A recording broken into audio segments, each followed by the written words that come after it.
Oh, c'est pas bien. Il y en a d'autres aussi, ils ont reçu gratuitement, certes, mais ils utilisent des moyens payants pour transmettre. Et bon, là, c'est encore un autre problème. Hein. Mais bon, voilà. Verset 9. Ne mettez dans vos bourses ni or, ni argent, ni pièces de cuivre. N'emportez pour le voyage ni sac, ni tunique de rechange, ni sandales, ni bâton, car l'ouvrier mérite sa nourriture. Ah, moi, j'avais lu une autre... Enfin, j'avais imaginé une autre tournure, plutôt, que j'ai oublié d'ailleurs. En gros, l'ouvrier, quelque part... Celui qui travaille mérite sa nourriture. Moi, c'est comme ça que je le lis. C'est pas l'ouvrier mérite sa nourriture, comme ça, paf, paf. Non, c'est celui qui travaille qui mérite sa nourriture. Moi, je dis ça, bon. Et je dis rien. Je dis rien, et puis, bon, c'est juste un avis comme ça. C'est comme ça que je le lisais, moi. Puis après, j'ai lu dans des commentaires que, en fait, ça doit tomber du ciel, quoi. Moi, c'est pas mon... Disons que c'est pas mon Dieu... optique, moi non plus. Voilà, Dieu donne ce qu'il faut, mais à celui qui travaille, quoi. Si vous voulez, on travaille, on mérite donc sa nourriture. Celui qui ne travaille pas, dans un des versets, je crois, il est dit que celui qui travaille... Ah non, c'est dans l'Ancien Testament, je crois, où il est dit que celui qui ne travaille pas ne doit pas manger non plus. Voilà. Il y a un dicton qui dit « toute peine mérite salaire ». Exactement, aussi. Ça veut dire à quelque chose près la même chose. En gros, ça veut dire la même chose. Toute peine mérite salaire, exactement. Eh bien, on va passer à la question 5. Que disent les disciples en saluant les occupants de la maison? Je me suis amusé encore avec ça. Que disent les disciples en saluant les occupants de la maison? Salut, tout va bien? Bonjour, vous avez à manger? Oh, ça arrive aussi, ça. Oui. Que la paix soit sur vous. Voilà, je vais répéter l'ensemble. Que disent les disciples en saluant les occupants de la maison? Salut, tout va bien? Bonjour, vous avez à manger? Ou que la paix soit sur vous. Allez, tic-tac.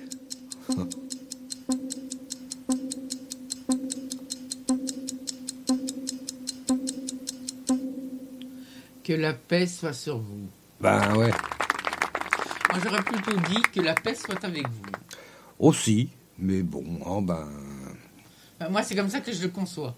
Mais enfin, c'est mon opinion à moi. Ouais. Ça ne concerne que moi. Oui, ça peut le faire, aussi. Alors, ça, c'est au verset 12, on est au 10, au 11, voilà. Chaque fois que vous arriverez dans une ville ou un village, faites-vous indiquer quelqu'un de recommandable. Ah, oui, c'est important, ça. Oui. Restez chez lui jusqu'à votre départ de la localité. Donc, ils habitent chez une personne bien, et puis ensuite, ils vont quand même voir les autres maisons, Oui. Mais ils habitent chez quelqu'un de bien. Oui, c'est important, sinon, problème. En franchissant le seuil de la maison, saluez ses occupants et dites que la paix soit avec vous. Voilà. Ou sur vous. Oui, c'est vrai que c'était avec vous, d'ailleurs. Dans le texte, c'est moi qui ai marqué sur vous, en bas. Mais aussi, en bas. Voilà. C'est Martine, donc, qui avait raison, du coup. Ah. Oui. Que la paix soit avec vous. Question 6. Les apôtres doivent être prudents comme des moutons, des brebis ou des serpents.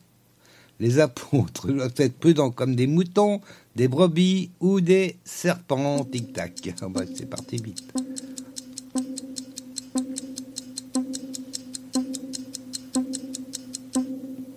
Des serpents et innocents comme des colombes. Exactement. Alors... du 12... au 16. Non, du 13 au 16. 13 au 16. Alors, s'ils en sont dignes, donc là, je vais reprendre quand même le 12. En franchissant le seuil de la maison, saluez ses occupants et dites que la paix soit avec vous. S'ils en sont dignes, qu'elle repose sur eux. Sinon, qu'elle vous revienne.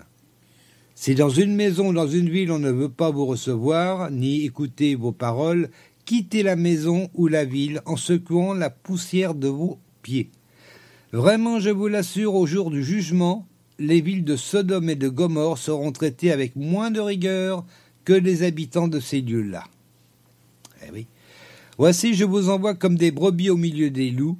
Soyez prudents comme des serpents et innocents comme des colombes. Voilà, au verset 16. 7e question. Les apôtres comparaîtront devant le roi pour aller en prison. Ah il y en a eu quand même. Oui. Témoigner ou faire la fête. Attendez. Allez, tic-tac.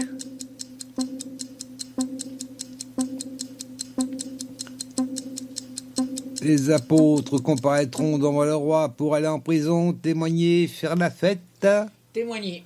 Témoigner, eh oui.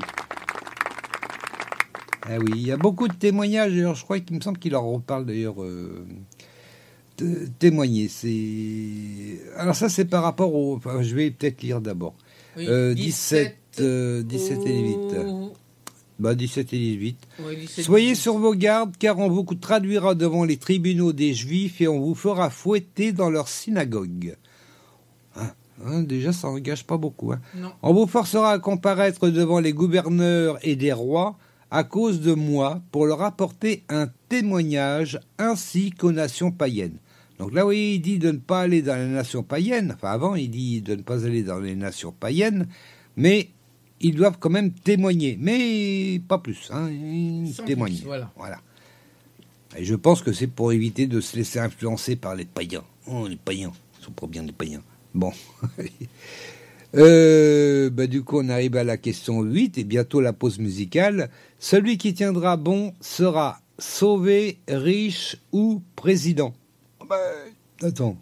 Celui qui tiendra bon sera sauvé, riche ou président. Tic-tac. Président tic-tac. Encore. Bon.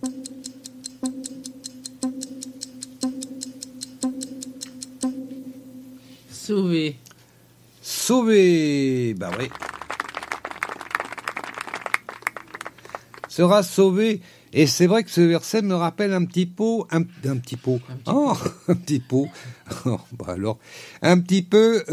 que disait Paul dans une lettre dont je ne me souviens plus. Il disait qu'il avait tenu bon, qu'il avait terminé la course. Je ne sais pas si tu te rappelles de ça. Oui, il avait tenu bon, il avait terminé la course. Et ça, j'ai fait la jonction entre les deux. Alors, on était à 19 jusqu'à 22. Je peux lire jusqu'à 22. Alors, lorsqu'on vous traduira devant les autorités, ne vous inquiétez ni du contenu ni de la forme de ce que vous direz, car cela vous sera donné au moment même. En effet, ce n'est pas vous qui parlerez, ce sera l'Esprit de votre Père qui parlera par votre bouche. Le frère livrera son propre frère pour le faire condamner à mort, et le père livrera son enfant.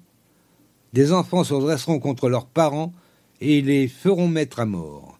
Tout le monde vous haïra à cause de moi, mais celui qui tiendra bon jusqu'au bout sera sauvé. Tenir bon jusqu'au bout. J'ai gagné la course, disait Paul. Dans le même sens. Voilà. Sur ça, on est arrivé à la fin de la première partie. Elle était un peu longue. La deuxième sera un petit peu plus courte. Il y a moins de questions. Donc, c'est comme ça. Allez, on va écouter Graham Kendrick. Alors, le titre, c'est A Prince is Born. Voilà. Donc, ça nous vient son CD Dreaming of a Holy Night, je crois. Oui, c'est ça, Holy Night. Vous pouvez aller voir la chaîne YouTube de Graham Kendrick, ça y est également, donc n'hésitez pas. A Prince is Born. Bon.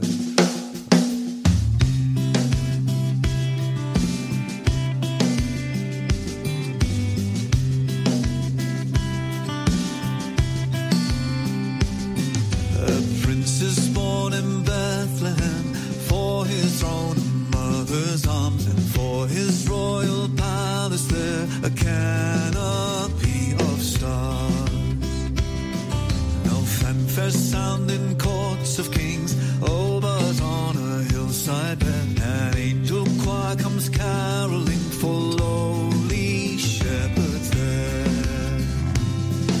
Stars and angels harmonize, and we all will sing Hosanna, giving glory in the highest, from the north and south to the east and west.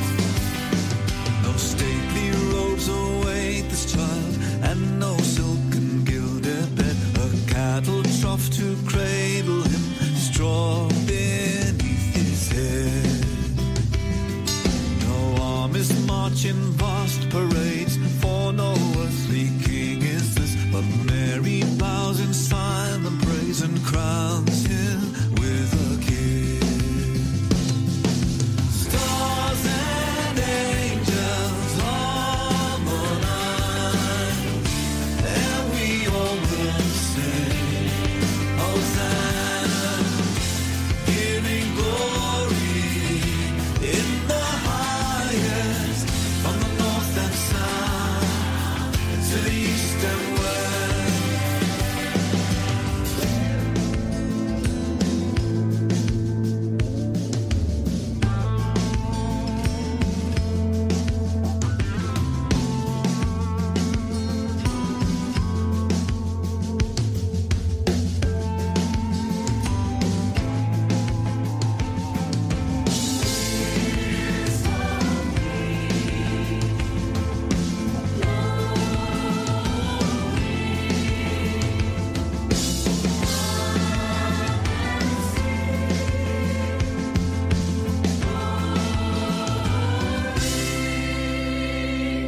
A prince is born in Bethlehem. Tell the news in every land of his joyful kingdom. There will be no end. Stars and angels harmonize, and we all will sing Hosanna, giving glory in the highest, from the north and south to the east and west. Stars and angels harmonize, and we all will sing Hosanna, giving glory in the highest, from the north and south to the east and west.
Ah, ça sent bien Noël, hein. Oh, moi, dis donc, c'est vrai qu'on y arrive à Noël.